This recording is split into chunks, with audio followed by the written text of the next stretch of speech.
Hello बच्चा लोग। तो भाई टर्म वन के एग्जाम बहुत ही पास आ गए हैं। नवंबर में टर्म वन के एग्जाम्स हैं और ऑलमोस्ट सितंबर खत्म होने को आ गया है। तो आप लोगों के लिए स्पेशली हम लोगों ने एक सीरीज निकाली है जिसमें हम लोग ऑब्जेक्टिव टाइप के क्वेश्चंस प्रैक्टिस करेंगे, क्योंकि हमें पता है टर्म वन के एग्जाम्स ऑब्जेक्टिव नेचर के होने वाले हैं। मैंने इस सीरीज में क्वेश्चंस का जो सिलेक्शन करा है, उनका जो लेवल है वो इस तरह से चूज करा गया है कि वैसे ही क्वेश्चंस आपसे आपके टर्म वन के एग्जाम में पूछे जाएंगे या पूछे जा सकते हैं। तो विदाउट वेस्टिंग एनी टाइम हम लोग अपना प्रैक्टिस सेशन स्टार्ट करते हैं। आज पहला प्रैक्टिस सेशन है हेलो एल्केन्स एंड हेलोजेन्स टॉपिक का। ये चैप्टर टर्म वन के पॉइंट ऑफ व्यू से बहुत ज़्यादा इंपॉर्टेंट है। इसके ऊपर बहुत सारे क्वेश्चन आने की प्रोबेबिलिटी है केमिस्ट्री के एग्जाम्स में। अगर आपको केमिस्ट्री में टर्म वन के एग्जाम में एस करना है तो ये बहुत ही इंपॉर्टेंट एंड प्रोमिनेंट चैप्टर होने वाला है। तो जितने भी बच्चों ने हेलो एल्केन्स हेलोजेन्स चैप्टर की थ्योरी पढ़ रखी है, उनके लिए ये प्रैक्टिस सेशन बहुत यूजफुल होने वाला है। और एक बात याद रखिएगा, हम सबने सुना है ना, practice makes a man perfect. इस चैप्टर पे आपका कमांड तभी होगा, या किसी भी सब्जेक्ट पे आपका कमांड तभी होगा जब आप जम के प्रैक्टिस करेंगे, पूरा थॉट डालेंगे। आप ये रियलाइज करेंगे कि आपने क्या गलतियां करी हैं या क्या गलतियां आप फ्रीक्वेंटली करते हैं किसी भी कॉन्सेप्ट को अप्लाई करते टाइम न्यूमेरिकल में या प्रॉब्लम में। ये आपको प्रैक्टिस से ही पता चलेगा। तो जितनी ज़्यादा प्रैक्टिस करेंगे, उतना ज़्यादा आप अपने कॉन्सेप्ट को क्लियर कर पाएंगे और उतने ही ज़्यादा मार्क्स आप एग्जाम में अचीव कर पाएंगे। तो विदाउट वेस्टिंग एनी टाइम फटाफट डिस्कशन स्टार्ट करते हैं। और आज के प्रैक्टिस सेशन में मैं क्वेश्चंस का लेवल थोड़ा सा इजी रखूंगा, ताकि आप लोग पहले वो सारे कॉन्सेप्ट रिकॉल कर पाएं। फिर आने वाले फ्रीक्वेंट लेक्चर्स में हम लोग प्रैक्टिस लेवल को थोड़ा सा बढ़ाएंगे, ताकि कॉन्सेप्ट पर हमारा कमांड और स्ट्रांग हो जाए। चल, तो विदाउट वेस्टिंग टाइम फटाफट क्वेश्चन स्टार्ट करते हैं। पहला क्वेश्चन हमसे बोल रहा है, how many structural isomers are possible for the compound with molecular formula C3H7Cl। ये एक एल्किल हैलाइड का फॉर्मूला हमें दिया है और हमसे पूछा है इसके कितने स्ट्रक्चरल आइसोमर्स हैं। एक बात याद रखिएगा, अगर सिर्फ स्ट्रक्चरल आइसोमर्स पूछा गया है तो हम लोग स्टीरियो आइसोमर्स को काउंट नहीं करेंगे। मैंने अक्सर बच्चों को ये गड़बड़ करते हुए देखा है कि स्ट्रक्चर आइसोमर्स के केस में भी वो स्टीरियो आइसोमर्स जैसे कि ऑप्टिकल आइसोमर्स को भी काउंट करने लगते हैं। उन्हें मत करिएगा, सिर्फ स्ट्रक्चर आइसोमर्स काउंट करिएगा। तो फटाफट सोचिए कि आंसर क्या होगा और कोशिश करिए कि आप खुद इस प्रॉब्लम को सॉल्व कर पाए। तो अगर आप पर्टिकुलरली वीडियो को अभी देख रहे हैं तो मैं रिक्वेस्ट करूंगा कि 1 मिनट वीडियो को पॉज करिए और एक बार इस क्वेश्चन को खुद से सॉल्व करके आंसर निकालने की कोशिश करिए कि आंसर क्या आएगा। C3H7Cl इस कंपाउंड के हमें स्ट्रक्चरल आइसोमर्स फाइंड आउट करने हैं। तो हम लोग इसको कैसे कर सकते हैं, सॉल्व करता हूं मैं उम्मीद कर रहा हूं आपने खुद इसे सॉल्व करके देखा होगा। अब C3H7Cl है तो इसमें 3 कार्बन स्ट्रेट चेन में कनेक्टेड होंगे। हमारे पास 7 हाइड्रोजन अवेलेबल है, तो हर हाइड्रोजन इस तरह से यूज करा जाएगा कि कार्बन की टेट्रावैलेंसी कंप्लीट हो जाए। लेकिन ऐसा करने के बाद भी जो लास्ट वाला कार्बन है इसकी एक वैलेंसी इनकम्प्लीट रहेगी, क्योंकि 7 हाइड्रोजन ऑलरेडी लग चुके हैं। तो जो एक हमारे पास क्लोरीन है वो इसकी टेट्रावैलेंसी कंप्लीट करने में हमारी हेल्प करेगा। तो C3H7Cl कंपाउंड का एक आइसोमर तो ये पॉसिबल है। और क्या पॉसिबिलिटी हो सकती है, तो एक पॉसिबिलिटी ये हो सकती है कि हम लोगों ने जो क्लोरीन सबसे कॉर्नर वाले कार्बन पे लगाया है, इसे मिडिल वाले कार्बन पे लगा दिया जाए। अगर हम लोग ऐसा करेंगे तब भी हमारे हाइड्रोजन बाकी बचे कार्बन्स की वैलेंसी कंप्लीट करने में हमारी हेल्प कर देंगे। अब अगर इसके अलावा हम कोई और स्ट्रक्चर सोचते हैं, तो वो स्ट्रक्चर दरअसल में इन्हीं दोनों स्ट्रक्चर में से किसी एक का रिपीटिशन होगा। जैसे एग्जांपल के लिए किसी ने सोचा कि सर Cl बीच वाले कार्बन के बजाय सबसे लास्ट वाले कार्बन पे लगा देंगे। सबसे लास्ट वाले कार्बन पे लगाएंगे तो वो पहले ही कंपाउंड का दरअसल में एक रोटेटेड फॉर्म होगा, उसके का आप बस एक अलग एंगल से या अलग पॉइंट से देख रहे होंगे। ठीक है, तो इसीलिए ये दोनों कंपाउंड्स ही इस पर्टिकुलर क्वेश्चन में C3H7Cl के आइसोमर हो सकते हैं। तो हमारा आंसर हो जाएगा ए पार्ट। तो जितने भी बच्चों ने ए पार्ट बोला था, ठीक है, वो अप्रिशिएबल है कि आपने बिल्कुल सही आंसर निकाला है। अच्छा याद रखिएगा, ये सिर्फ कहानी थी स्ट्रक्चरल आइसोमर्स की। अगर स्टीरियो आइसोमर पूछे होते तो ये जो मिडिल वाला कार्बन है, ठीक है, ये जो मिडिल वाला स्टीरियो आइसोमर अगर पूछा होता तो भी यहाँ पर आंसर 2 ही होता, क्योंकि हमारे पास ऐसा कोई भी कार्बन नहीं है जो कायरल है। पर लेट से अगर मिडिल वाला कार्बन कायरल हो जाता किसी वजह से, तो हम ऊपर वाले आइसोमर को एक सिंगल आइसोमर काउंट करते हैं, लेकिन नीचे वाले के 2 इनैंशियोमर्स हो सकते थे। तो टोटल हमारे पास आइसोमर निकल के आते 3। लेकिन वो तब आता अगर हमसे टोटल आइसोमर पूछे गए होते, या फिर हमसे ये पूछा गया होता कि स्ट्रक्चरल प्लस स्टीरियो आइसोमर कितने होंगे। तो ये छोटी छोटी बातें ध्यान रखिएगा। चलिए, अब आगे बात करते हैं आईयूपीएसी नोमेनक्लेचर की प्रैक्टिस की। हमें ये कंपाउंड दे रखा है CH3 होल थ्राइस CCl। इस कंपाउंड का हमें आईयूपीएसी नेम बताना है कि क्या होगा। तो किसी भी कंपाउंड का आईयूपीएसी नेम बनाने के लिए सबसे पहले प्रॉपर उसका स्ट्रक्चर बनाते हैं।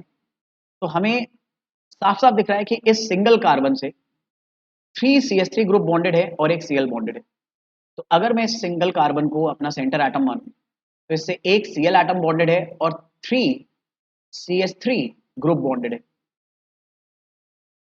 अब इस कंपाउंड को हमें आईयूपीएसी नेम देना है। तो इस कंपाउंड को आईयूपीएसी नेम देने के लिए सबसे पहले हम पैरेंट चेन फाइंड आउट करेंगे। तो लॉन्गेस्ट पैरेंट चेन 3 कार्बन की पैरेंट चेन ये हो गई। यहाँ पर अब हम लोग नंबरिंग करेंगे तो नंबरिंग हो जाएगी 1 2 एंड 3। तो जब हमने नंबरिंग करी तो हमने देखा कि हमारे पास एक सब्स्टिट्यूएंट मेथिल ग्रुप आ रहा है और एक सब्स्टिट्यूएंट क्लोरो आ रहा है और ये दोनों ही सब्स्टिट्यूएंट पैरेंट चेन में सेकेंड कार्बन पे लगे हैं। तो जब इन सब्स्टिट्यूएंट को हम लोग आईयूपीएसी नेम देने के लिए यूज करेंगे तो इन सब्स्टिट्यूएंट्स को अल्फाबेटिकल ऑर्डर में हम लोग पुट करेंगे। तो सेकेंड कार्बन पे क्लोरो आ रहा है, क्लोरो अल्फाबेटिकली मेथिल से पहले आएगा तो हम लोग पहले बोलेंगे 2 क्लोरो। फिर मेथिल आया है तो हम लोग बोलेंगे 2 मेथिल। अब यहाँ पे 3 कार्बन की पैरेंट चेन है तो इसका रूट वर्ड हो जाएगा प्रो और इन तीनों कार्बन के बीच में सिंगल बॉन्ड है तो प्राइमरी सफिक्स हो जाएगा एन। तो इस कंपाउंड का आईयूपीएसी नेम हो जाएगा 2 chloro 2 methyl propane. I hope आप लोगों को ये आइडिया क्लियर हो रहा है। तो 2 क्लोरो 2 मेथिल प्रोपेन ये किस ऑप्शन में दे रखा है? 2 क्लोरो 2 मेथिल प्रोपेन हमें बी पार्ट में दे रखा है तो बी पार्ट हमारा करेक्ट आंसर हो जाएगा। ऐसे ही अब लेवल थोड़ा सा अच्छा करते हैं। इस कंपाउंड का आईयूपीएसी नेम फाइंड आउट करते हैं हम लोग। इस कंपाउंड में हमें दिख रहा है डबल बॉन्ड भी अवेलेबल है, साथ में एक सी के साथ Br भी अटैच है और एक सी के साथ Cl भी बॉन्डेड है। तो इस कंपाउंड का प्रॉपर स्ट्रक्चर एक बार ओपन थोड़ा ढंग से बना लेते हैं। तो हमारे पास यहाँ पर CH3 है सबसे पहले, फिर CH2 है, जैसे यहाँ पर हमें दिख रहा है CH3 के बाद CH2 है, फिर C है हमारे पास कार्बन बॉन्डेड है, कार्बन से Br बॉन्डेड है तो इस Br को हम लोग अलग बना सकते हैं और इस कार्बन और इसके बगल वाले कार्बन के बीच में डबल बॉन्ड है तो हम लोग यहाँ पर डबल बॉन्ड बना लेंगे। साथ में हमारे पास CH है और इस CH वाले कार्बन से एक Cl बॉन्डेड है तो इस Cl को भी बॉन्ड कर लेंगे। अब इस कंपाउंड को अगर हमें आईयूपीएसी नेम देना है तो सबसे पहले पैरेंट चेन चूज करेंगे। तो ये हमारी लॉन्गेस्ट चेन पैरेंट चेन हो गई जिसमें डबल बॉन्ड भी आएगा। और अब हमें अगर नंबरिंग करनी है तो नंबरिंग उस साइड वाले कार्बन से करेंगे या उस एंड वाले कार्बन से करेंगे जहां से डबल बॉन्ड क्लोज पड़ेगा। तो डबल बॉन्ड सबसे राइट वाले कार्बन से क्लोज पड़ रहा है तो नंबरिंग ये सही हो जाएगी। और अगर नंबरिंग ये करेक्ट हो गई है तो अब अगर मुझे इसे आईयूपीएसी नेम देना है तो आईयूपीएसी नेम देने के लिए हम लोग यहाँ दे सकते हैं। हमारे पास दो सब्स्टिट्यूएंट है, एक है क्लोरो जो कि फर्स्ट कार्बन पे लगा है और एक है ब्रोमो जो कि सेकंड कार्बन पे लगा है। लेकिन सब्स्टिट्यूएंट को नाम देने के लिए हम लोग नंबर के बेसिस पे नहीं बल्कि उनके अल्फाबेटिकल ऑर्डर के बेसिस पे नाम देते हैं। तो सबसे पहले सब्स्टिट्यूएंट का नाम आ जाएगा 2 ब्रोमो, फिर 1 पे क्लोरो लगा है तो 1 क्लोरो। सब्स्टिट्यूएंट जब खत्म हो जाएंगे तो रूट वर्ड आएगा। रूट वर्ड आता है पैरेंट चेन के पैरेंट चेन में प्रेजेंट कार्बन की वजह से। तो 4 कार्बन अगर हमारी पैरेंट चेन में प्रेजेंट है तो रूट वर्ड हो जाएगा ब्यूट।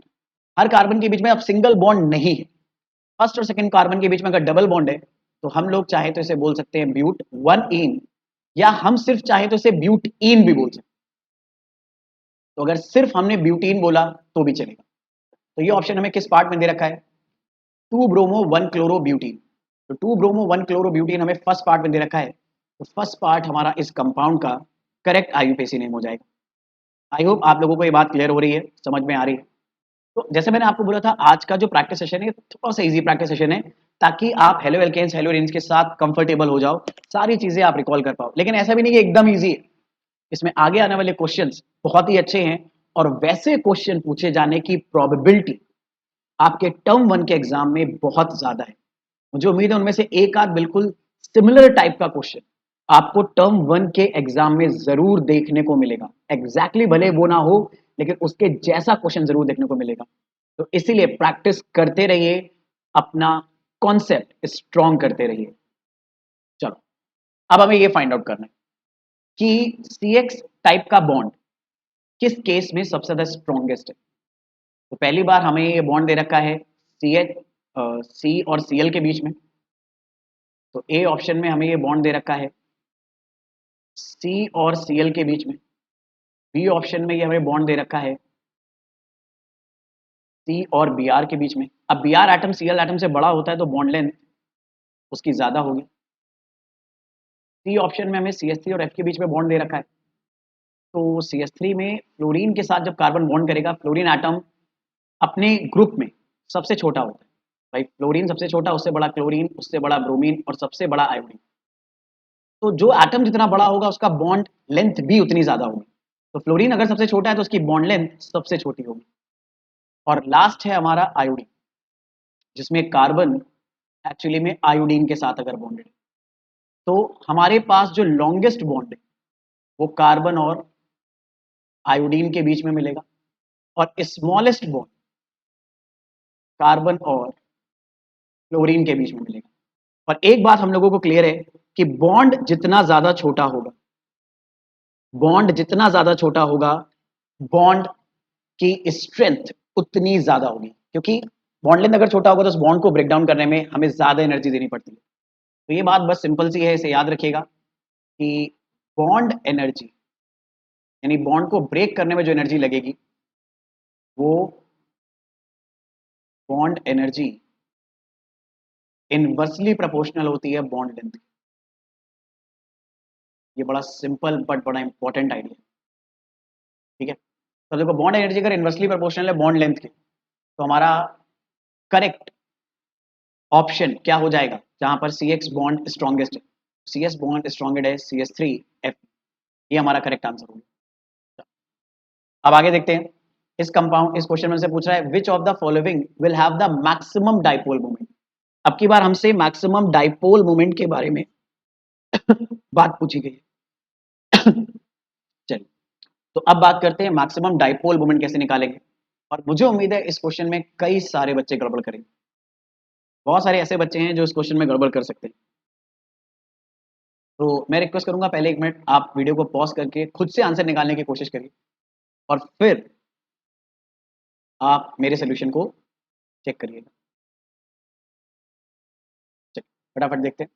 तो मुझे उम्मीद है आप सबने थोड़ा इसको ट्राई करा होगा। अब देखो सोल्यूशन के बारे में अगर बात करें तो डाइपोल मोमेंट एक्चुअली में अगर हमें किसी मॉलिक्यूल में निकालना है तो 2 चीज़ों से निकलता है। एक तो जो हमारे पोलर मॉलिक्यूल हैं उनमें जो एटम्स पे चार्जेस डेवलप हुए हैं वो, और उन एटम्स के बीच की बॉन्ड लेंथ के प्रोडक्ट के बराबर होता है हमारा डाइपोल मोमेंट। तो डाइपोल मोमेंट इन 2 फैक्टर्स पे डिपेंड करता है। अब एक बात समझिए, सी और एफ के बीच का बॉन्ड हमने बात करा बहुत छोटा होता है, सी और सीएल के बीच का बॉन्ड उससे बड़ा होगा, सी और बीआर के बीच का बॉन्ड उससे बड़ा होगा, और सी और आई के बीच का बॉन्ड सबसे बड़ा होगा। तो अगर किसी बच्चे ने ये सोचा कि सी आई का बॉन्ड सबसे लेंदी होगा तो डी की वैल्यू सबसे ज़्यादा होगी, तो डायपोल मोमेंट भी सबसे ज़्यादा होगा। तो कई बच्चे इसका आंसर CH3I बताते हैं। कई बच्चे ये सोचते हैं कि नहीं भाई, डायपोल मोमेंट एक्चुअली में चार्ज पर डिपेंड कर रहा है, और क्योंकि फ्लोरीन की इलेक्ट्रोनेगेटिविटी सबसे ज़्यादा होती है तो इसके ऊपर नेगेटिव चार्ज सबसे ज़्यादा होगा, चार्जेस सबसे ज़्यादा डेवलप होंगे फ्लोरीन और कार्बन के बीच में। तो कई बच्चे चार्ज की बिहाफ पर आंसर देते हैं, तो वो आंसर देते हैं ए पार्ट।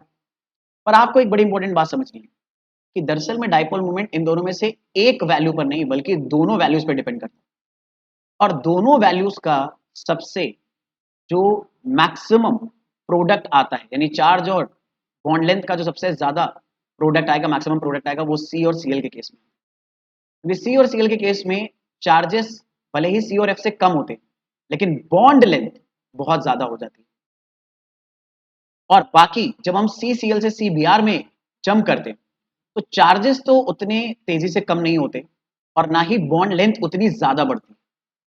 तो बॉन्ड लेंथ ज्यादा नहीं बढ़ेगी बट चार्ज कम हो जाएगा थोड़ा सा, तो डायपोल मोमेंट इतना इफेक्टिवली लार्ज नहीं आई। तो सबसे ज्यादा डायपोल मोमेंट फाइंड आउट होगा आपको सी और सीएल के बीच के बॉन्ड। तो ये बहुत ही इंपॉर्टेंट आइडिया था, इसे अच्छे से याद रखिएगा।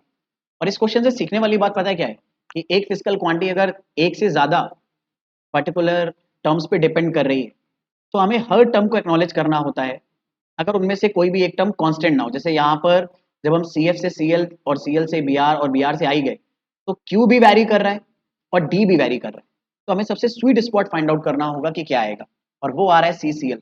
कई बच्चे इस क्वेश्चन को लिटरली गड़बड़ कर देते हैं लैक ऑफ नॉलेज की वजह से।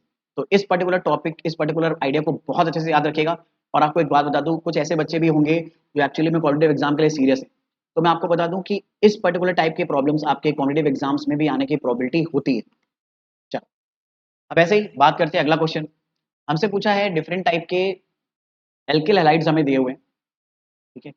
हमें आरएफ दिया है, आरसीएल, आरबीआर और आरआई। इनके बॉइलिंग पॉइंट का डिक्रीजिंग ऑर्डर हमें फाइंड आउट करना है। इनके बॉइलिंग पॉइंट का डिक्रीजिंग ऑर्डर हम लोगों को फाइंड आउट करना है। तो ये आप लोग खुद से एक बार ट्राई करिए, ठीक है। वीडियो को पॉज करिए, खुद से ट्राई करिए, देखिए क्या आंसर आ रहा है, और फिर हम लोग आगे बात करेंगे।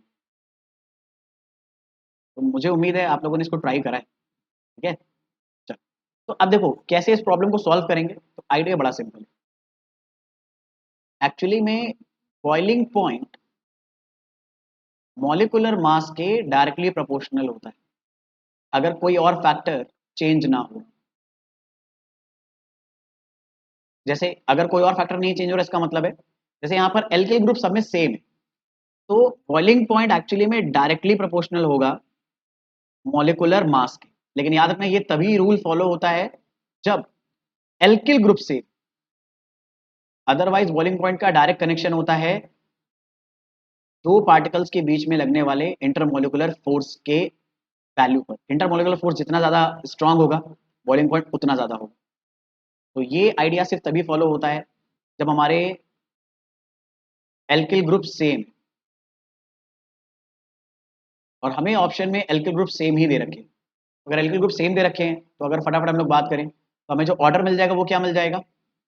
तो मॉलिक्यूलर मास अगर एल्किल ग्रुप सेम है तो सबसे ज्यादा उस कंपाउंड का होगा जिसमें आयोडीन प्रेजेंट है, क्योंकि आयोडीन का एटॉमिक मास सबसे ज्यादा है। फिर उसके बाद ब्रोमीन, फिर उसके बाद क्लोरीन, और फिर उसके बाद क्लोरीन। तो हमारा जो करेक्ट आंसर ऑर्डर आएगा वो आएगा आर आई, फिर आर बी आर, फिर आर सी एल, एंड फिर आर। ये एक्चुअली में डिक्रीजिंग ऑर्डर है मॉलिक्यूलर मास का। और अगर यही डिक्रीजिंग ऑर्डर मॉलिक्यूलर मास का है तो बॉइलिंग पॉइंट उसी के डायरेक्टली प्रोपोर्शनल है। तो यही डिक्रीजिंग ऑर्डर एक्चुअली में बॉइलिंग पॉइंट का भी हो जाएगा। तो ये मैं किस ऑप्शन में दे रखा है, R F, R B R, R C L, R F, sorry R I, R B R C L, R F, C part में दे रखा है। सी पार्ट हमारा करेक्ट ऑप्शन हो जाएगा। अब ये क्वेश्चन काफी अच्छा है, ये इंपॉर्टेंट क्वेश्चन।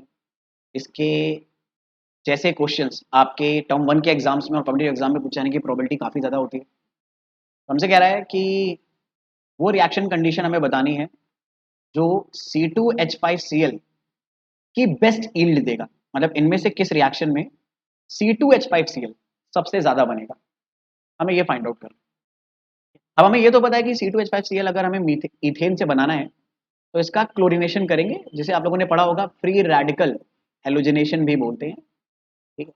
तो अब आपको पता है कि फ्री रेडिकल हेलोजिनेशन अगर हमें करना है, तो अगर मैं फर्स्ट ऑप्शन लेता हूँ तो फर्स्ट ऑप्शन में C2H6 की रिएक्शन Cl2 से कराई जा रही है in presence of UV light, जिसे हम एच न्यू भी बोलते हैं, और हमें C2H6 एक्सेस में दिया, यानी ये हमारे पास ज्यादा है। अब यहीं पर ये बात हमारे लिए इंपॉर्टेंट हो जाती है कि अभी तक हमें ये नहीं दिया होता था कि कौन सी चीज ज्यादा है और कौन सी चीज कम है। पहली बार हमें ऐसा दिया है कि C2H6 हमारे पास ज्यादा है। तो अब इसके ज्यादा होने से ये कैसे पता चलेगा कि C2H5Cl की यील्ड बेटर आएगी। तो उसके लिए रिएक्शन को थोड़ा डिटेल में समझते हैं। हमें पता है C2H6 की Cl2 से रिएक्शन कराएंगे तो प्रोडक्ट बनेगा C2H5Cl प्लस HCl। लेकिन ये रिएक्शन जिस भी चैम्बर के अंदर कराई जाएगी, उस चैम्बर को अगर आप थोड़ा सा ध्यान से देखें तो इस चैम्बर के अंदर हमारे पास बहुत सारे C2H6 के मॉलिक्यूल हैं, क्योंकि ये हमें एक्सेस में बोले गए हैं।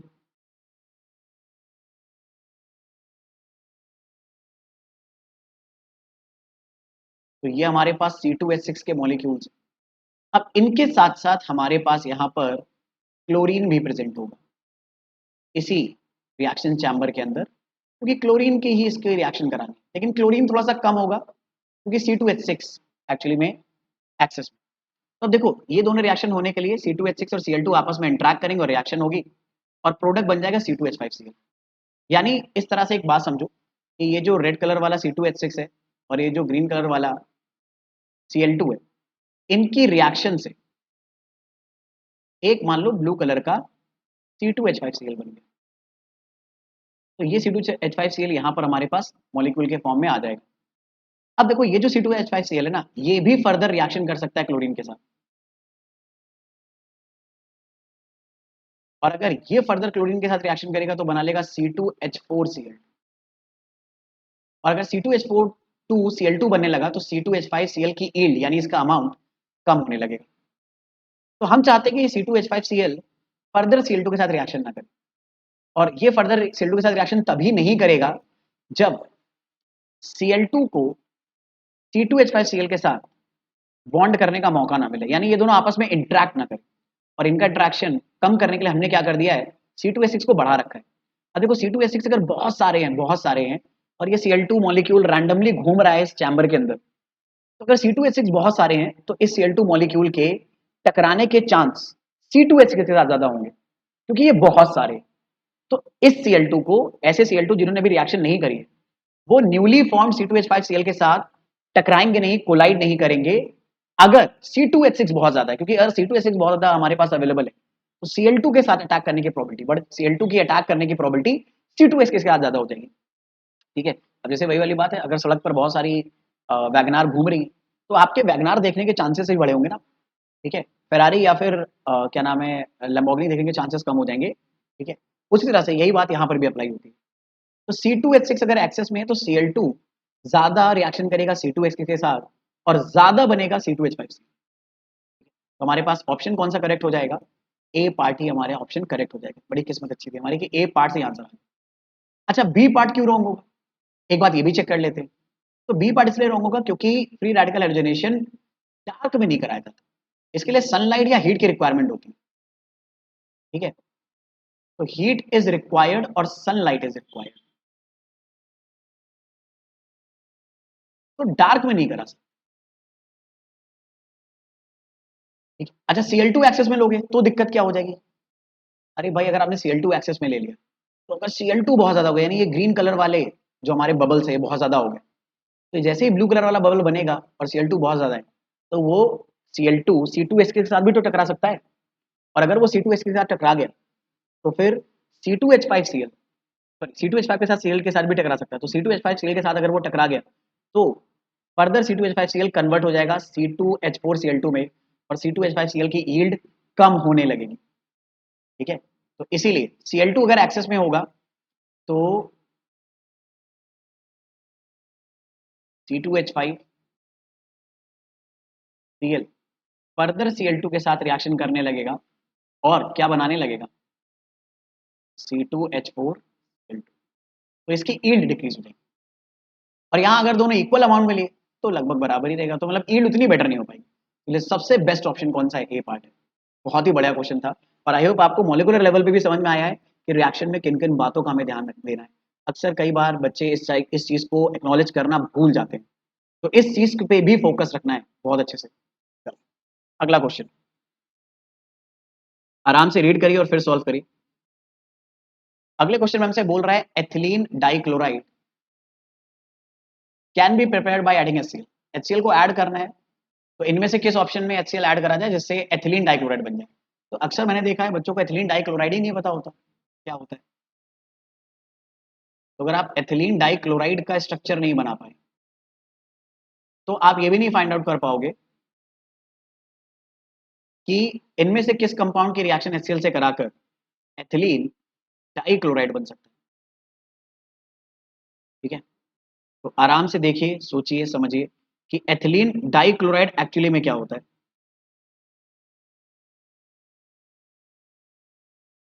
ये आप लोगों को याद आ रहा है, नहीं याद आ रहा है तो मैं बता देता हूं। एथिलीन डाइक्लोराइड एक्चुअली में एक टाइप का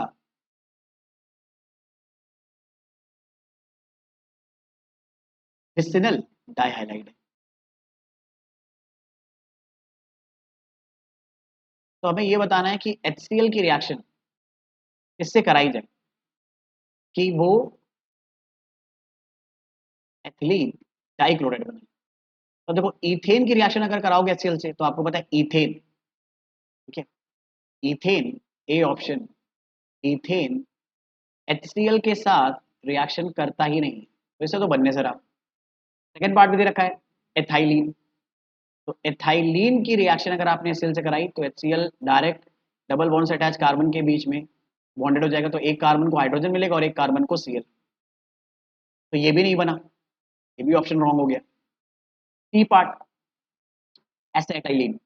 तो एसेटिलीन अगर मैंने लिया तो एसेटिलीन की रिएक्शन अगर मैं 2 यूनिट HCl से कराऊं तो मुझे एक्चुअली में एथिलीडीन डाइक्लोराइड मिलेगा।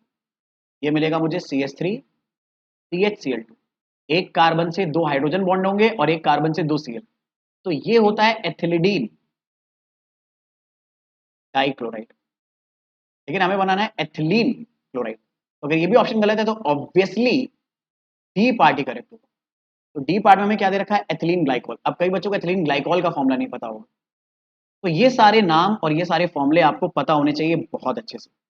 तो ये है हमारा एथाइलिन ग्लाइकोल। इसे आज के बाद से याद भी रखेगा क्योंकि ये अल्कोहल चैप्टर में भी आएगा और अल्कोहल चैप्टर भाई आपके सिलेबस का पार्ट है। आपने अगर एथिलीन ग्लाइकोल की रिएक्शन HCl से कराई तो 2 यूनिट HCl OH के साथ वाटर बनाकर अलग हो जाएगा और जो प्रोडक्ट बनेंगे वो बनेंगे CH2Cl एंड CH2Cl। और ये हमारा क्या हो गया, एथिलीन डाइक्लोराइड। तो हमारा ऑप्शन कौन सा करेक्ट हो जाएगा, हमारा ऑप्शन करेक्ट हो जाएगा डी पार्ट एथाइलिन।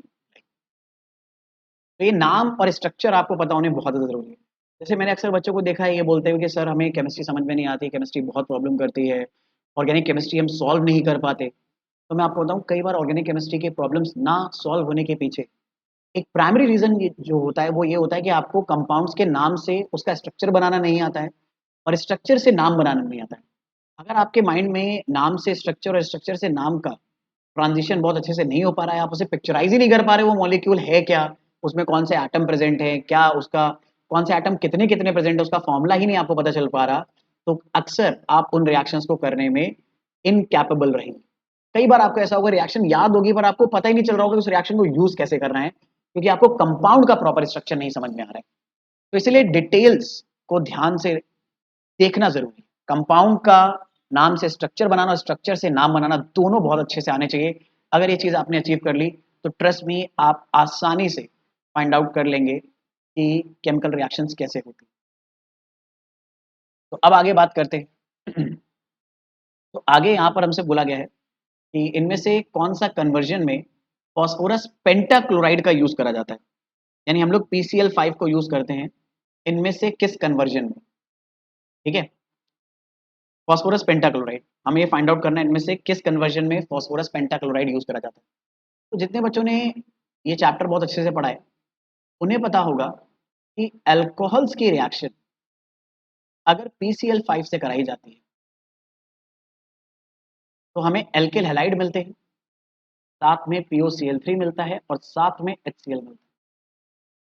यानी अगर हमसे पूछा गया इनमें से किस रिएक्शन में एल्किल हैलाइड बनाने के लिए फॉस्फोरस पेंटाक्लोराइड यानी PCl5 को एज अ रिएजेंट यूज करेंगे तो वो होगा अल्कोहल वाला सबस्ट्रेट, और अल्कोहल सबस्ट्रेट बी ऑप्शन में दे रखा है, तो इसलिए हमारा ऑप्शन कौन सा करेक्ट हो जाएगा। ठीक है, तो यहां पर आपको ये भी याद आ गया कि अल्कोहल की रिएक्शन अगर PCl5 से कराई जाएगी तो प्रोडक्ट एल्किल हैलाइड बनता है, साथ में POCl3 और HCl बनता है। अब ये क्वेश्चन यार बड़ा अच्छा, इस क्वेश्चन में हमसे पूछ रहा है कि बेस्ट मेथड कौन सा है कन्वर्जन के लिए अगर हमें अल्कोहल से एल्किल क्लोराइड बनाना है। ठीक है, यानी अल्कोहल की रिएक्शन किसी चीज से कराई जाएगी तो ये रिएजेंट की लिस्ट आपको दे रखी है कि किस रिएजेंट से कराई जाए जिससे एल्किल क्लोराइड अगर बनाया जाए तो ये one of the best method माना जा सकता है। मैं आपको पहले एक बात बता देता हूं, अल्कोहल की रिएक्शन PCl से 5 से आप कराओगे ना तो भी एल्किल हैलाइड तो बनेगा ही बनेगा, ये अभी अभी हम लोगों ने डिस्कस करा। अगर आपने अल्कोहल की रिएक्शन, अगला ऑप्शन हमसे दे रहा है dry HCl in presence of ZnCl2, यानी HCl से कराई इन प्रेजेंस ऑफ ZnCl2, तो आपको याद है ये लुकास रिएजेंट होता है, ये भी एल्किल हैलाइड हमें बना के देगा। ठीक है, और साथ में वाटर बन जाएगा। सी ऑप्शन में हमसे बोला गया SOCl2 से आपने रिएक्शन कराई, तो ROH की रिएक्शन अगर आपने SOCl2 से या थायोनिल क्लोराइड से कराई, SOCl2 को याद रखिएगा क्या बोलते हैं, थायोनिल क्लोराइड। और इस रिएक्शन का एक नाम भी होता है, इस प्रोसेस को बोलते हैं डार्जेंस प्रोसेस। तो कई बार ये रिएक्शन आपसे प्रोसेस के नाम से भी पूछ ली जाती है, तो आपको पता होना चाहिए इस प्रोसेस का नाम है डार्जेंस प्रोसेस। तो डार्जन प्रोसेस में अगर ROH की रिएक्शन SOCl2 से कराओगे तो प्रोडक्ट बनता है RCl, साथ में बनता है SO2 और साथ में बनती है HCl। तो अगर ये रिएक्शन हो रही है तो हमें फाइंड आउट करना है इन तीनों में से सबसे बेस्ट मेथड कौन सा है। और फोर्थ वाले में बोल रहे हैं नन ऑफ दीज, यानी अगर इन तीनों में से चूज नहीं कर पाए हम तो ऑप्शन क्या हो जाएगा, नन ऑफ दीज करेक्ट हो जाएगा। तो अब ये समझना है कि इनमें से कौन सा ऑप्शन करेक्ट है। तो देखो हमें चाहिए कि सबसे बेस्ट मेथड कौन सा है। तो आप रियलाइज करो जब भी ये रिएक्शन हो रही है तो इस रिएक्शन में RCl जो हमारा रिक्वायर्ड प्रोडक्ट है, इसके अलावा कुछ साइड प्रोडक्ट भी बन रहे हैं। जैसे फर्स्ट रिएक्शन में POCl3 और HCl बन रहा है, सेकंड रिएक्शन में वाटर, और थर्ड रिएक्शन में SO2 और HCl बन रही है, यानी हमें प्रोडक्ट एक मिक्सचर के फॉर्म में मिलेगा। तो RCl को बनाने का मेथड वो बेस्ट होगा जिसमें से जिस मिक्सचर में से RCl को निकालना सबसे आसान है, और RCl को निकालना सबसे आसान है थर्ड रिएक्शन, क्योंकि जो थर्ड रिएक्शन में SO2 और HCl बनेगा ये गैस फॉर्म में बनेगा। और अगर गैस फॉर्म में बनेगा तो जिस कंटेनर में आप रिएक्शन करा रहे हो तो उसमें SO2 और HCl गैस फॉर्म में बनेगा और गैस रिलीज हो जाएगी। और अगर गैस रिलीज होगी तो हमारे पास बस क्या बच जाएगा, RCl बच जाएगा। तो सेपरेशन करना थर्ड रिएक्शन के केस में RCl का बाकी कंपाउंड से बहुत ज्यादा इजी है, सबसे बेस्ट मेथड वही होगा। तो हमारे लिए आंसर क्या हो जाएगा correct, C part. I hope ये पॉइंट सभी लोगों को समझ में आ रहा है। इस पर्टिकुलर आइडिया को समझने में किसी भी बच्चे को कोई दिक्कत नहीं। चलो आगे बात करते हैं। अगले क्वेश्चन हमसे पूछ रहा है, in the preparation of chlorobenzene from aniline, aniline से हमें क्लोरोबेंजीन बनाना है, द मोस्ट सुटेबल रिएजेंट, इनमें से सुटेबल रिएजेंट कौन सा है, मैं चार ऑप्शन दे रखे। ठीक है, एनिलीन से क्लोरोबेंजीन बनाना और हमें फाइंड आउट करना है इनमें से सुटेबल रिएजेंट कौन सा है। ठीक है, तो एनिलीन हमारे पास क्या है, एनिलीन होती है ये कंपाउंड, ये हमारा एनिलीन है। एनिलीन से क्लोरोबेंजीन बनाना, तो क्लोरोबेंजीन आपको पता है एनिलीन से अगर बनाना है तो सैंड मेयर रिएक्शन फॉलो करनी पड़ती है। सैंड मेयर रिएक्शन होती है डायजोनियम सॉल्ट से। तो पहले एनिलीन की रिएक्शन हम कराएंगे NaNO2 से इन प्रेजेंस ऑफ HCl। तो ये एनिलीन ऑक्सीडाइज हो जाएगी डायजोनियम सॉल्ट में, यानी N2 प्लस और Cl माइनस। और फर्दर इसकी रिएक्शन जब हम कराएंगे Cu2Cl2 से, इस रिएक्शन को हम लोग बोलते हैं सैंड मेयर्स रिएक्शन। देखो मैंने साथ ही साथ आपको ये भी रिकॉल करा दिया कि सैंड मेयर रिएक्शन में होता क्या है। तो अगर आपने सैंड मेयर रिएक्शन कराई तो आपको जो एंड प्रोडक्ट मिलेगा उसमें Cu2Cl2 जो हमारा क्यूप्रस क्लोराइड है उसका क्लोरीन बेंजीन से बॉन्ड कर जाएगा, साथ में N2 अलग निकल जाएगा और कॉपर ऑक्सीडाइज होके Cl2 बना लेगा। ये हमें जो प्रोडक्ट मिला है ये मिला है क्लोरो। तो एनिलीन से क्लोरोबेंजीन बनाने के लिए ये पूरा मेथड यूज करा जाता है। आई होप ये आइडिया आप लोगों को क्लियर है। तो इसमें देखो ऑप्शन कौन सा करेक्ट है। तो पहले हमें रिएक्शन करानी है NaNO2 विथ HCl और बाद में Cu2Cl2 से, लेकिन ऐसा तो कोई ऑप्शन दे ही नहीं रखा है। ये दो तो डायरेक्टली गलत है। ठीक है, HCl Cu2Cl2 ये यूज हो रहा है पर बाद में हो रहा है। पहले तो हमें एनिलीन से डायजोनियम सॉल्ट बनाने के लिए NaNO2 HCl से रिएक्शन करानी है, वो तो किसी ऑप्शन में नहीं दे रखा। तो क्या चारों ऑप्शन गलत है, नन ऑफ दीस से कोई ऑप्शन है नहीं। तो नहीं, ऐसा नहीं है। दरअसल में NaNO2 और HCl जब हम यूज करते हैं तो इनकी रिएक्शन से एक एसिड बनता है HNO2, जिसे हम बोलते हैं नाइट्रस एसिड। और यही नाइट्रस एसिड एनिलीन को डाइअज़ोनियम सॉल्ट में ऑक्सीडाइज करता है। ये हमारा बेंजीन डाइअज़ोनियम क्लोराइड है, इस कंपाउंड को बोलते हैं बेंजीन डाइअज़ोनियम क्लोराइड। तो आई होप ये पॉइंट सभी लोगों को समझ में आया। इसलिए करेक्ट ऑप्शन क्या हो जाएगा, हमारा सी पार्ट हो जाएगा। इस बात को समझने में किसी को कोई दिक्कत, कोई परेशानी? चलें आगे बात करें। ठीक है, अब आगे हमसे कह रहा है अगले क्वेश्चन में,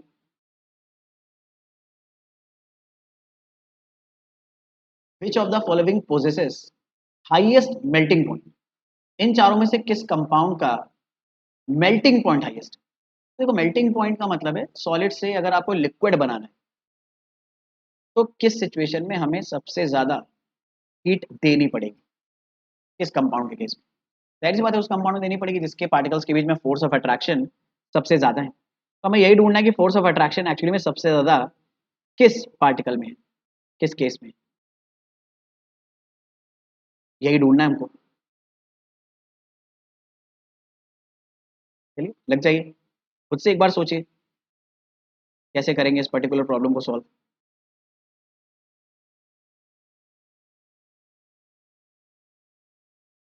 किस केस में आएगा। तो इसके लिए आप क्या करो, सारे स्ट्रक्चर बना क्लोरोबेंजीन। तो क्लोरोबेंजीन ए पार्ट के बारे में अगर मैं बात करूं तो क्लोरोबेंजीन का स्ट्रक्चर होगा कुछ इस तरह। फिर बी में हमें दे रखा है मेटा डाइक्लोरोबेंजीन। तो मेटा डाइक्लोरोबेंजीन अगर मैं बनाऊं तो मेटा डाइक्लोरोबेंजीन कुछ ऐसा बनेगा। सी पार्ट में ऑर्थो डाइक्लोरोबेंजीन है। ऑर्थो डाइक्लोरोबेंजीन के बारे में अगर बात करी जाए तो ऑर्थो डाइक्लोरोबेंजीन में दो एडजेसेंट कार्बन पे क्लोरीन होंगे। और डी पार्ट में अगर बात करी जाए तो डी पार्ट में हमें पैरा डाइक्लोरोबेंजीन दे रखा है। तो ये हो गया हमारा पैरा डाइक्लोरोबेंजीन। और हमें फाइंड आउट करना है इनमें से किसका मेल्टिंग पॉइंट सबसे ज्यादा होगा। देखो अब मेल्टिंग पॉइंट के लिए मैंने आपको बताया सॉलिड से लिक्विड बनाना, और सॉलिड में पार्टिकल्स एक दूसरे के बहुत क्लोज पैक होते हैं। तो ऑब्वियसली इन चारों में से उस कंपाउंड का मेल्टिंग पॉइंट बहुत ज्यादा होगा जिसके पार्टिकल्स एक दूसरे के बहुत क्लोज आ सकते हैं। तो आप रियलाइज करो वो डी पार्ट में सबसे ज्यादा क्लोज आ सकते हैं, क्योंकि डी पार्ट में ये जो हमारे पैरा क्लोरोबेंजीन है इनके सीएल जस्ट एक दूसरे के अपोजिट पोजीशन पे लगे। तो ऐसे बहुत सारे पैरा क्लोरोबेंजीन्स को एक दूसरे के अगल बगल ओरिएंट करा जा सकता है। लेकिन अगर हमने मेटा डाइक्लोरोबेंजीन में करने की कोशिश करी या ऑर्थो डाइक्लोरो में, तो ये जो अगल बगल वाले सीएल है ये जो साइड में हैंग कर रहे हैं ये एक दूसरे को हमें एक दूसरे से थोड़ी डिस्टेंस मेंटेन करके रखेंगे, यानी कुछ ऐसा स्ट्रक्चर बना के रखेंगे। तो पैकिंग क्योंकि सबसे बढ़िया ऑर्थो वाले कंपाउंड में वाली, अब देखो यहां पर इस सीएल की वजह से जो अगला मेटा डाइक्लोरोबेंजीन है वो इतना क्लोज नहीं आ पाएगा, पर ये बहुत क्लोज। और जितना क्लोज होंगे इंटरमोलिकुलर फोर्स इतने स्ट्रांग होंगे सॉलिड स्टेट में, और सॉलिड स्टेट में जितने इंटरमोलिकुलर फोर्स स्ट्रांग होंगे इनको मेल्ट करना उतना ही ज्यादा डिफिकल्ट होगा, या उनका मेल्टिंग पॉइंट उतना ही ज्यादा होगा। तो हम लोग क्या बोल सकते हैं, पैरा डाइक्लोरोबेंजीन में मेल्टिंग पॉइंट सबसे ज्यादा होगा। रीजन क्या है, रीजन मैं आपको बता दे रहा हूं, ड्यू टू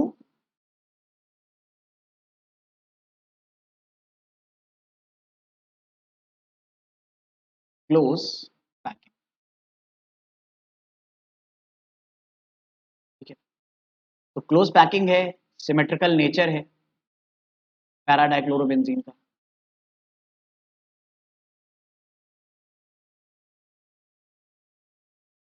तो आई होप ये चीज़ भी आप लोगों को बहुत अच्छे से क्लियर हो गई होगी किस तरह से आपको थॉट प्रोसेस डालना है मेल्टिंग पॉइंट और बॉइलिंग पॉइंट वगैरह कैलकुलेट करने में।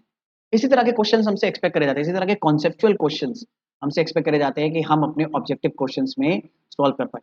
तो आप ऐसा मान सकते हो टर्म वन में इसी टाइप के क्वेश्चंस आने वाले हैं आपके सामने। ठीक है, चलो अगले क्वेश्चन में हमसे कह रहा है विच of the following reaction is an example of nucleophilic substitution reaction. तो अब आपको ये सोचना है कि इनमें से न्यूक्लियोफिलिक सब्स्टिट्यूशन रिएक्शन का एग्जाम्पल कौन होगा। तो बड़ा सिंपल सा आइडिया है, न्यूक्लियोफिलिक सब्स्टिट्यूशन यानी न्यूक्लियोफाइल होना चाहिए और सब्स्टिट्यूशन होना चाहिए। तो आरएक्स की रिएक्शन अगर सोडियम से कराओगे, ठीक है, तो ये तो आपको याद है ये वुड्स रिएक्शन है, ये तो सब्स्टिट्यूशन न्यूक्लियोफिलिक सब्स्टिट्यूशन नहीं है। न्यूक्लियोफाइल एक्चुअली में इनमें से चारों में से किस रिएक्शन में बन रहा है, सिर्फ क्यूएच में बनेगा। ठीक है, तो सिर्फ क्यूएच में ओएच माइनस न्यूक्लियोफाइल बनेगा। अगर आप समझो जैसे ये आर एक्स है, अगर मैंने इसकी रिएक्शन के ओएच से कराई तो OH माइनस प्रोड्यूस होगा, और ये OH माइनस R पे अटैक करके X को रिप्लेस कर देगा और बना लेगा ROH प्लस के। और यहाँ पर जो OH माइनस होता है, हमें पता है न्यूक्लियोफाइल न्यूक्लियस लविंग होते हैं यानी इलेक्ट्रॉन रिच होते हैं। तो OH माइनस एक न्यूक्लियोफाइल हो गया जिसने एल्किल हैलाइड में से हेलोजन को सब्स्टिट्यूट कर दिया। भाई सब्स्टिट्यूट करने का मतलब क्या होता है कि हेलोजन की जगह पर वो खुद आ जाए, तो हेलोजन की जगह पर खुद आ गया। जैसे क्रिकेट में होता है ना सब्स्टिट्यूट करना, तो सब्स्टिट्यूट फिल्टर क्या होता है, एक फिल्टर को हटाकर उसकी जगह पे एक नया फिल्टर आता है। तो यहाँ पे मॉलिक्यूल में आर एक्स की जगह पर एक्स हटा दिया आपने और ओ एच लगा दिया। तो ये हो गया हमारा आंसर डी। आई होप ये आइडिया सब लोगों को क्लियर है। ठीक है, चलो। अब जैसे मैंने आपको बोला था कि आज के लेक्चर में हम लोग कुछ ऐसे क्वेश्चंस करेंगे जिनके पूछे जाने की प्रोबेबिलिटी बहुत हाई है इस चैप्टर से आपके स्कूल एग्जाम्स में और साथ ही साथ टर्म 1 के एग्जाम में। वो इस तरह के क्वेश्चन है और इन्हें हम लोग और आगे आने वाले सीक्वेंस में प्रैक्टिस करेंगे। आज तो एक तरह से मैंने आपको बस थोड़ा सा कंफर्टेबल करने के लिए ये सारे क्वेश्चंस करा रहा हूँ कि आपको सारे के सारे आइडियाज, सारे के सारे कॉन्सेप्ट रिकॉल हो जाए। ठीक है, फिर लेवल बढ़ाएंगे धीरे से हम। चल, तो हमसे पूछ रहा है, इस तरह के क्वेश्चन बहुत फ्रिक्वेंटली पूछे जाते हैं, इन चारों में से SN1 रिएक्शन का ऑर्डर, ठीक है, SN1 रिएक्शन के टुवर्ड्स मोस्ट रिएक्टिव कौन है? तो ये कैसे फाइंड आउट करेंगे? इन चारों में से SN1 रिएक्शन के टुवर्ड्स मोस्ट रिएक्टिव कौन है? ठीक है, तो ये आइडिया फाइंड आउट करने के लिए एक्चुअली में हमें ये सोचना पड़ेगा कि SN1 रिएक्शन में होता क्या है। अगर हम लोग ये सोच लेंगे तो हमारा काम चल जाएगा। ठीक है, तो याद करो, अगर मैं इस प्रॉब्लम का सोल्यूशन आपके सामने रखूं तो SN1 reaction, in SN1 reaction formation of carbocation, formation of carbocation will decide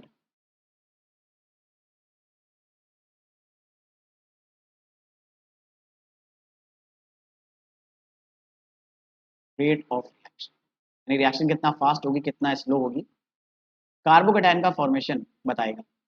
और SN1 रिएक्शन में जितना ज्यादा स्टेबल कार्बोकेटाइन बनेगा रिएक्शन का रेट उतना ही फास्ट होगा।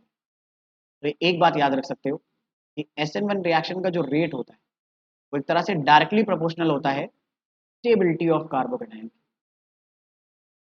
यानी कार्बोकेटाइन कितना ज्यादा स्टेबल बन रहा है।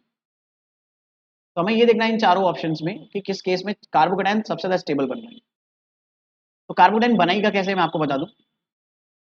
जिस हेलोजन से कार्बन बॉन्डेड है, अगर उस हेलोजन को बाहर निकाल दिया जाए तो उसी कार्बन पर पॉजिटिव चार्ज आ जाएगा और वो कार्बोकेटाइन बनेगा।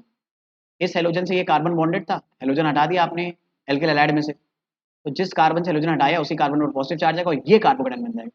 तो मैं देखना कौन सा कार्बोकेटाइन सबसे ज्यादा स्टेबल है। तो बस क्या करेंगे, जिस कार्बन से हेलोजन बॉन्डेड उसको हटा देंगे। जैसे यहाँ पर ये Br इस C से बॉन्डेड है और ये C दो फेनिल ग्रुप से बॉन्डेड है।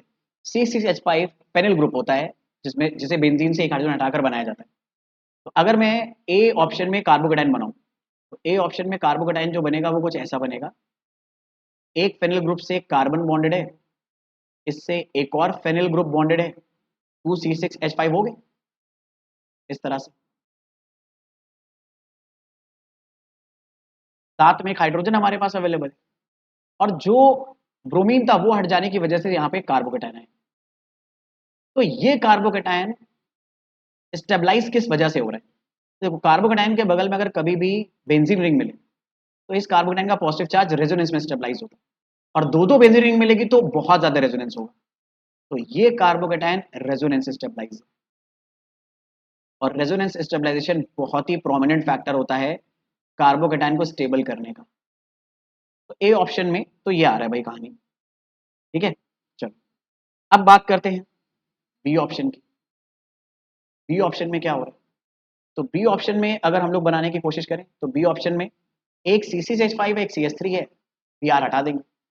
यानी अब बी ऑप्शन में एक तो फेनिल ग्रुप है पर एक CH3 ग्रुप आ गया। तो अगर एक फेनिल ग्रुप है तो हमें बस एक साइड पर ही रेजोनेंस मिलेगा, और अगर सिर्फ एक साइड पर रेजोनेंस मिला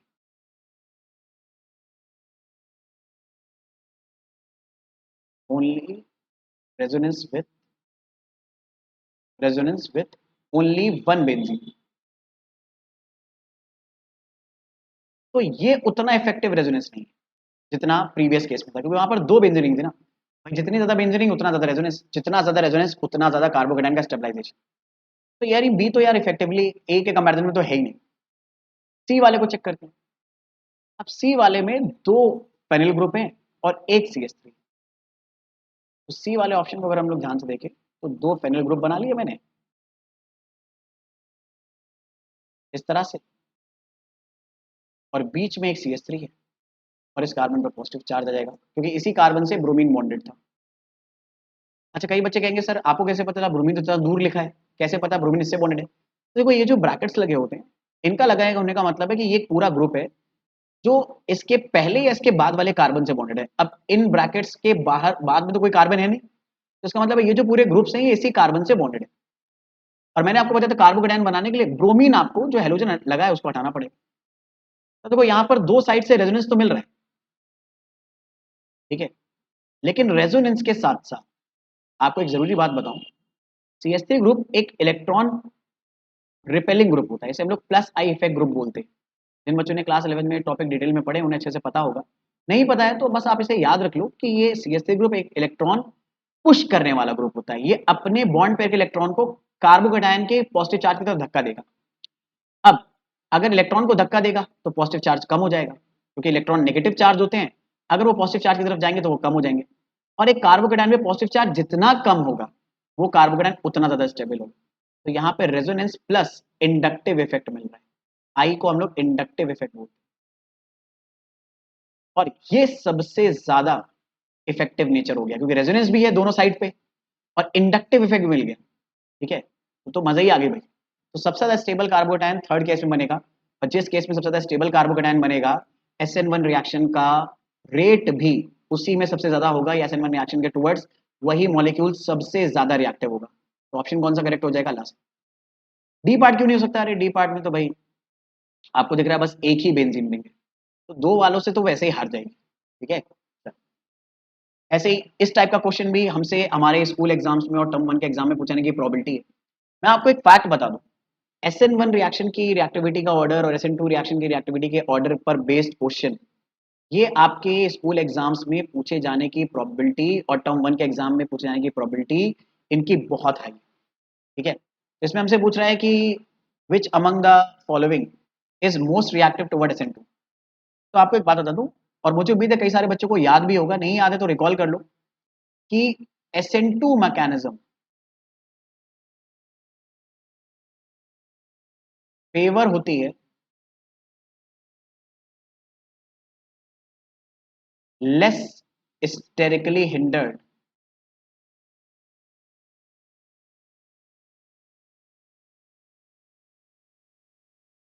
less sterically hindered molecule. Less sterically hindered का मॉलिक्यूल का मतलब क्या है कि Cl जिस कार्बन से या हेलोजन जिस कार्बन से बॉन्डेड है, हेलोजन जिस कार्बन से बॉन्डेड है वो कार्बन बहुत ही कम बल की ग्रुप से बॉन्डेड, यानी ये कार्बन तीन और ग्रुप से बॉन्डेड होगा तो ये ग्रुप बहुत कम बल की होनी चाहिए, साइज में छोटे होने चाहिए। अब देखो पहला जो कंपाउंड है वो MEX है, कई बच्चों को ME नहीं पता होगा क्या होता है। ME होता है मेथिल, यानी हेलोजन के साथ मेथिल लगाना, तो मेथिल लगाने के लिए यहाँ पर हमारे पास 3 हाइड्रोजन आ जाएंगे। फिर RCH2X है, तो RCH2X का मतलब है 2 हाइड्रोजन होंगे पर एक R है। अब एल्किल ग्रुप साइज में बड़ा होता है, तो एल्किल ग्रुप का साइज में बड़ा है तो स्टेरिक हिंड्रेंस बड़ा होने लगा, और स्टेरिक हिंड्रेंस अगर बड़ा होने लगेगा तो न्यूक्लियोफाइल आसानी से इसके ऊपर अटैक नहीं कर पाएगा, और न्यूक्लियोफाइल अगर आसानी से अटैक नहीं कर पाएगा तो SN2 रिएक्शन नहीं हो पाएगी। तो SN2 रिएक्शन CH3X के केस में ज्यादा बेटर होगी RCH2X के केस। तो अब देखो R अगर मैं बढ़ाता चला जाऊं तो और दिक्कत होती चली जाएगी ना। अब जैसे मान लो मैंने 2 हेलोजन ले ली, 2 एल्किल ग्रुप ले ली, तो ये 2 एल्किल ग्रुप तो और बल्कि हो गए, तो अब तो न्यूक्लियोफाइल का अटैक और मुश्किल हो गया, और कहीं 3 ले लिए तो बहुत ज्यादा बल्कि हो जाएंगे। तो SN2 रिएक्शन का जो इफेक्टिवनेस है वो सबसे ज्यादा होगी MEX। जितने कम बल्कि ग्रुप लगे होंगे SN2 मैकेनिज्म उतनी ज्यादा प्रेफर होती है, ठीक है। और आपको एक फटाफट रिकॉल भी करा देता हूं आइडिया कि 3 डिग्री एल्किल हैलाइड्स सबसे लीस्ट फेवर करते हैं SN2 mechanism. 2 degree alkyl halide boundary case होता है, ये SN1 भी कर सकते हैं SN2 भी कर सकते हैं। 1 डिग्री एल्किल हैलाइड उससे ज्यादा फेवर करेंगे, और मेथिल वाला सबसे ज्यादा फेवर करेगा SN2 मैकेनिज्म। अच्छा, अगर किसी को ये नहीं पता कि 3 डिग्री एल्किल हैलाइड पहचानते कैसे, तो हेलोजन जिस कार्बन से बॉन्डेड है अगर वो डायरेक्टली 3 कार्बन से बॉन्डेड है तो ये 3 डिग्री। हेलोजन जिस कार्बन से बॉन्डेड है अगर वो कार्बन डायरेक्टली 2 कार्बन से बॉन्डेड है तो ये 2 डिग्री। और हेलोजन जिस कार्बन से बॉन्डेड है अगर वो सिर्फ एक ही कार्बन से बॉन्डेड है तो ये 1 डिग्री होता है, और एक भी कार्बन से बॉन्ड नहीं है, सिर्फ हाइड्रोजन ही है, तो वो मेथिल हो जाएगा। ठीक है, तो आई होप आज के प्रैक्टिस सेशन में आपको ये बातें बहुत अच्छे से समझ में आई होंगी।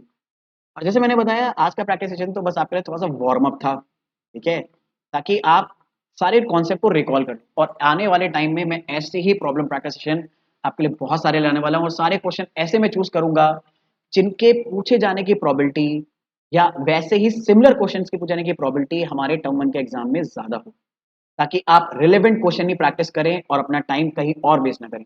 अक्सर मैंने देखा है बहुत सारे बुक्स में या बहुत सारे स्टडी मटेरियल में या बहुत सारे लोग भी इतने डिफिकल्ट डिफिकल्ट क्वेश्चन प्रैक्टिस कराते हैं जिनका रेलेवेंस नहीं होता है। ठीक है, डिफिकल्ट क्वेश्चन प्रैक्टिस करने से हमारी नॉलेज बढ़ती है, हमारी अप्रोच बहुत स्ट्रांग होती है, नो डाउट, लेकिन उसके लिए पहले जो लेवल 1 लेवल 2 के क्वेश्चन हैं वो तो हमारे स्ट्रांग हो जाने चाहिए, हमें पता चल जाना चाहिए उनको कैसे हमें रिजॉल्व करना है।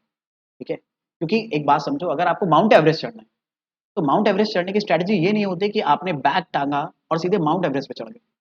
आप उसके लिए पहले अपने आप को थोड़ा-सा बैलेंस करते हो, थोड़े से छोटे-छोटे ट्रेक्स करते हो ताकि आप माउंट एवरेस्ट जैसे पहाड़ को चढ़ने के लिए कैपेबल हो। इसी तरह से अगर आपने किसी टॉपिक पे कमांड करने के लिए सीधे बहुत हाई-फाई क्वेश्चन लगा लिया, तो आपका मोटिवेशन डाउन हो जाएगा कि आपको तो कॉन्सेप्ट अप्लाई नहीं हो रहा। और वो इसलिए हो जाएगा क्योंकि अभी आपने उस कॉन्सेप्ट को उतना डिटेल में समझा नहीं है। देखो, किसी भी कॉन्सेप्ट को कमांड करने के लिए ना कई लेयर्स होते हैं। तो आपको पहले कुछ लेयर्स हैं जो सिंपल क्वेश्चन से आपकी बहुत ज़्यादा फ्लरिश होंगी, बहुत ज़्यादा आपको अच्छा से आइडिया मिल जाएगा उस कॉन्सेप्ट के ऊपर ईज़ी क्वेश्चन से। और एक बार आइडिया आपके दिमाग में आ गए, तो ट्रस्ट मी जो अच्छे लेवल के क्वेश्चन होंगे ना, फिर वो उन्हीं आइडियाज़ पर बेस्ड एक्सटेंशन होता है। ठीक है? तो इसीलिए माउंट एवरेस्ट पे सीधे नहीं चढ़ना है, पहले छोटी-छोटी ट्रेक्स करेंगे, आराम से एक-एक लेवल बढ़ाएँगे और अपने आप को घूम करते हुए, बहुत सारी प्रैक्टिस करते हुए टर्म 1 को फोड़ देंगे। ठीक है? तो आने वाले सीक्वेंस के लिए, आने वाले प्रैक्टिस सेशंस के लिए प्रिपेयर रहिएगा, और मेरी एडवाइस है कि पहले से थ्योरी लेक्चर्स को कवर करके रखिए। और बहुत ही जल्द इस चैनल पे आपको थ्योरी लेक्चर्स भी मिलने वाले हैं, तो अगर आपको मतलब मज़ा आया है वीडियो देखकर, ठीक है, तो अपने फ्रेंड्स के साथ शेयर करिए। ठीक है, चैनल को सब्सक्राइब कर लीजिए और बेल आइकन प्रेस कर दीजिए ताकि जब भी प्रैक्टिस सेशन का वीडियो आए वो आपको सबसे पहले नोटिफिकेशन में मिल जाए और आप तुरंत प्रैक्टिस स्टार्ट कर पाओ विदाउट वेस्टिंग एनी टाइम। तो टाइम नहीं वेस्ट करना, टाइम बहुत कम है हमारे पास। आज इतने रखेंगे, मिलते हैं नेक्स्ट क्लास में। Bye everyone, take care of yourself.